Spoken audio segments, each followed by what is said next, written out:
بسم اللہ الرحمن الرحیم۔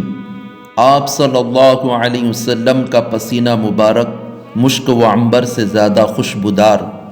حضرت عمر بن خطاب رضی اللہ عنہ سے مروی ہے کہ آپ صلی اللہ علیہ وسلم کا پسینہ مبارک مشک کی طرح خوشبودار تھا۔ فدا ہو ہمارے ماں باپ آپ پر، نہ آپ جیسا پہلے دیکھا نہ بعد میں۔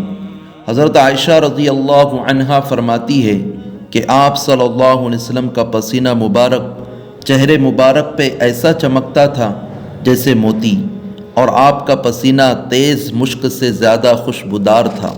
آپ کی ہتھیلی عطر فروش کی ہتھیلی تھی، خواہ عطر لگائے یا نہ لگائے، جس سے مصافحہ کرتے دن بھر وہ اپنے ہاتھ میں خوشبو محسوس کرتا۔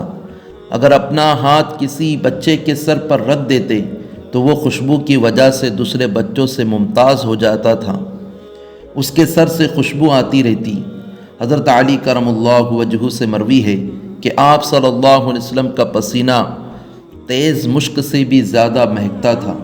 حضرت عائشہ رضی اللہ عنہا فرماتی ہے کہ میں سونت کاٹ رہی تھی اور آپ صلی اللہ علیہ وسلم اپنا جوتا گاٹ رہے تھے، اور پسینہ آپ کی پیشانی سے بہہ رہا تھا، اور پسینہ ایک نور پیدا کر رہا تھا جس سے میں مبہوت ہو رہی تھی۔